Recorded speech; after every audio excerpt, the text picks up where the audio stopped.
నమస్తే, welcome to Disha TV. April 23న హైదరాబాద్ స్థానిక సంస్థల ఎమ్మెల్సీ ఎన్నికలకు సంబంధించిన పోలింగ్ కూడా పూర్తయింది. ఏప్రిల్ 25వ తారీఖున ఎన్నికల ఫలితాలు కూడా వెలువడగాబోతున్నాయి. అయితే స్థానిక సంస్థల ఎన్నికల విషయంలో మాత్రం ఈసారి బీజేపీ పోటీ చేయడంతో ఒక్కసారిగా ఈ ఎన్నిక చర్చనీయాంశంగా మారిపోయింది. ఎందుకంటే గెలవడానికి కావాల్సిన ఓట్లు లేనప్పటికీ కూడా పోటీ చేయడంతో పాటు బీజేపీ నేతలు వ్యవహరించిన ప్రచార శైలి, వాళ్ళు మాట్లాడిన వ్యాఖ్యలు, వాళ్ళు చేసిన తీరు కూడా మొత్తం ఆద్యంతం కూడా ఈ ఎన్నికలు మొత్తం రసవత్తరంగా మారాల్సిన పరిస్థితి కూడా కనిపిస్తుంది. ఎందుకంటే సాధారణంగా జరగాల్సిన ఎన్నిక ప్రక్రియ, ఎందుకంటే ఎంఎం పార్టీకి కావాల్సిన ఓట్లు ఉన్నాయి, దానికి అలాగే కాంగ్రెస్ పార్టీ సపోర్ట్ ఉంది, ఎలాగో బీఆర్ఎస్ పార్టీ కూడా ఈసారి పోలింగ్కు దూరంగా ఉండడంతో ఏకగ్రీవంగా జరగాల్సిన ఎన్నిక బీజేపీ ఎంట్రీతో ఒక్కసారిగా సీరియస్గా కల్పించేలాగా ప్రయత్నం జరిగింది. ఇక తెలంగాణ రాష్ట్రంలో బీజేపీ మెల్లమెల్లగా ఓటు బ్యాంకు పెంచుకుంటూ పోతూ ఓటర్లలో అలాగే ప్రజల్లో కూడా మెల్లమెల్లగా గుర్తింపు కోసం అన్ని రకాల ప్రయత్నాలు చేస్తుంది. ఈ మధ్యకాలంలో జరిగిన 3 ఎమ్మెల్సీ ఎన్నికల్లో భాగంగా 2 ఎమ్మెల్సీ స్థానాలను కూడా కైవసం చేసుకొని జోష్లో ఉన్న బీజేపీ తాజాగా హైదరాబాద్లో జరిగిన ఈ స్థానిక సంస్థల ఎన్నికల్లోనూ పోటీ చేసింది. ఈ పోటీ నేపథ్యంలో గెలవడానికి కావాల్సిన సభ్యులు లేకపోయినప్పటికీ, ఓటర్లు లేనప్పటికీ కూడా ఒక రకమైన బలమైన పోటీ ఇచ్చింది, చర్చ వచ్చేలా చేసింది. అలాగే కాంగ్రెస్ను ఇటు బీఆర్ఎస్ను ఇరికించేలాగా కూడా వ్యూహాత్మకంగా కొన్ని తీరు కూడా ప్రచార శైలి కూడా సాగింది. బీజేపీ పోటీ చేయడం ద్వారా ఏ అంశాలు కూడా చెప్పదలుచుకుందంటే మేజర్గా వచ్చేసి కాంగ్రెస్ తీరును ప్రధానంగా ఎండగట్టింది. కాంగ్రెస్ ఎంఐఎం పార్టీ అనేది రెండు ఒక్కటే. ఇది చూడండి, ఇప్పుడు రెండు కూడా కలిసిపోయాయి. అందుకోసమే కాంగ్రెస్ పోటీ చేయకుండా కేవలం ఎంఐఎంకు సపోర్ట్ చేస్తుంది. ఈ రెండు కూడా ఒకటే అనే ఒక సంకేతాన్ని అయితే ఇవ్వగలిగింది. దాంతోపాటు బీఆర్ఎస్ కూడా పోటీలో లేదు, అలాగే ఓట్లు కూడా వేసే అవకాశం ఉంది, అలాగే బీజేపీకో ఎంఐఎంకో వేయచ్చు. కానీ పోటీ చేయకుండా ప్రజాస్వామ్యబద్ధంగా ఓటు హక్కును వినియోగించుకోకుండా అడ్డుకున్నది. అలాగే వాళ్ళు దూరంగా ఉన్నారు. వాళ్ళ తీరు అంటే ఎంఐఎం గెలవడానికే బీఆర్ఎస్ తీరు కూడా ఉందని కూడా మరో విషయం చెప్పింది. ఈ ఓవరాల్గా ఇప్పుడు కాంగ్రెస్ అలాగే బీఆర్ఎస్ ఎంఐఎం 3 కూడా ఒక్కటే, ఇవన్నీ ఒక్కటే, ఒకే గూటి పక్షులు. వీళ్ళందరూ కూడా మిత్రపక్షాలే. వీళ్ళు బీజేపీ వీళ్ళ టార్గెట్. అందుకోసమే వీళ్ళు బీజేపీని ఓడించడానికే వాళ్ళ వ్యూహాలు కూడా అవలంబించింది. అందరూ కూడా దీన్ని గమనించాలనే ఒక విషయాన్ని కూడా చెప్పింది. ఇలా ఎంఐఎం పార్టీకి ప్రధానమైన ప్రత్యర్థి మేమే అనే ఒక విషయాన్ని కూడా ఈ ఎమ్మెల్సీ ఎన్నికల ద్వారా వ్యూహాత్మకంగా వ్యవహరించి కూడా బీజేపీ ఒక విషయాన్ని కూడా చాలా స్పష్టంగా ఎన్నికల ద్వారా చెప్పింది. తద్వారా దీని ద్వారా అంటే ఒకవైపు ప్రధాన రాజకీయ పార్టీలను టార్గెట్ చేస్తూ ఇరుకున పెడితేనే, మరోవైపు హైదరాబాద్లో భవిష్యత్తులో జరగాల్సిన జిహెచ్ఎంసీ ఎన్నికలకు సంబంధించిన వ్యూహాలకు సంబంధించిన ప్రచారాన్ని ఇక్కడి నుండే మొదలుపెట్టింది. ఎందుకంటే ఎంఐఎం ఇక్కడ స్థానికంగా వాళ్ళకంటూ దాదాపు ఒక 50 సీట్లలో బలంగా ఉంది. అక్కడ డివిజన్స్ గెలుచుకుంటూ వస్తున్నాయి. మరికొన్ని డివిజన్లో కూడా ప్రభావం చూపే అవకాశం ఉంది. ఇటు ఈ నేపథ్యంలో చతుర్ముఖ పోటీ ఉండే అవకాశం ఉంది. ఎందుకంటే ఇటు అధికారంలో కాంగ్రెస్ పార్టీ ఉంది కాబట్టి, అలాగే ఇటు బీజేపీ నుండి బీఆర్ఎస్ నుండి కూడా చాలామంది కార్పొరేటర్లు అధికార పార్టీలో చేరారు. ఎంఐఎంకు తనకంటూ బలం ఉంది, బీఆర్ఎస్కు తనకంటూ బలం ఉంది. బీజేపీకి లాస్ట్ టైమే ఏకంగా 48 సీట్ల వరకు కూడా గెలుచుకోగలిగింది. ఈ చతుర్ముఖ పోటీలో ప్రధాన పోటీ 2-3 పార్టీలో జరిగే విధంగా అయితే బీజేపీ చాలా వ్యూహాత్మకంగా వ్యవహరిస్తుంది.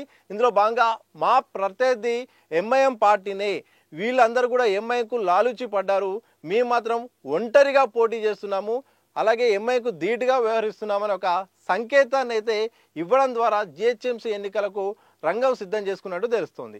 ఇలా మొత్తానికి మేము ఎవరితో కలవట్లేము, వీళ్ళంతా ఒక్కటే, మేము మాత్రం సింగిల్గా ఉండి ధైర్యంగా పోటీ చేస్తున్నామని ఒక విషయాన్ని కూడా చెప్తుంది. ఇలా మొత్తానికి ఈ యొక్క హైదరాబాదు స్థానిక సంస్థల ఎమ్మెల్సీ ఎన్నికల నేపథ్యంలో చాలా ముందుగా అనుకున్నట్టుగా గెలవడానికి కావాల్సిన ఓటర్లు లేనప్పటికీ ఓడిపోతామని తెలిసినప్పటికీ కూడా మేము ఓడిపోతామని తెలిసినా కానీ పోరాటం చేశాము.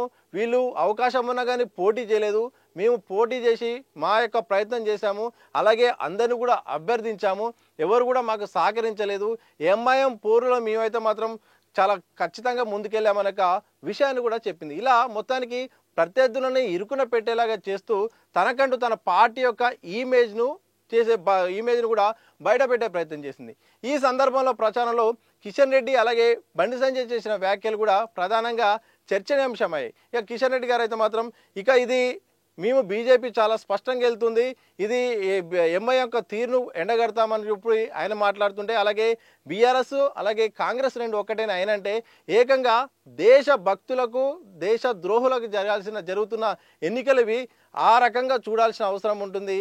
అందుకే ఎంఐఎం అలాగే వర్సెస్ బీజేపీగా చూడాలనే ఒక మెసేజ్ను ఒక ప్రచారంలో మాత్రం కేంద్ర మంత్రి బండి సంజయ్ కూడా వారారు. ఇలా మాటల యుద్ధానికి మాటల వేదికకు చాలా సాధారణంగా జరగాల్సిన హైదరాబాద్ స్థానిక సంస్థల ఎమ్మెల్సీ ఎన్నిక రసవత్తరంగా సాగింది. బీజేపీ కూడా ఎక్కడ కూడా కాంప్రమైజ్ కాకుండా తమ పార్టీ అభ్యర్థి గౌతమ్ రావును మాత్రం ముందు పెట్టి అన్ని రకాలుగా అంటే ప్రోటోకాల్ ప్రకారం ఎన్నికల సరిలో ఏ వ్యూహాలు ఏ రకంగా కార్యాచరణ ఉంటుందో అన్ని రకాలుగా ప్రయత్నం చేసి మాకు బలం లేకున్నా 22 ఓట్లు ఉన్నప్పటికీ మేము పోటీ చేశాము, ఎక్కడ కూడా వెనకడిగేయలేదు.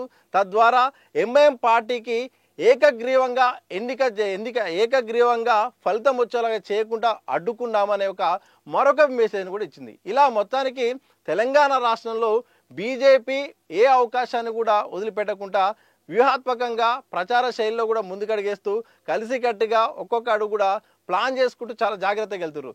ఇదే ఎగ్జాంపుల్, ఎందుకంటే మనకు లాస్ట్ టైం జరిగిన ఎమ్మెల్సీ ఎన్నికల్లో కూడా ఇదే రిపీట్ అయింది.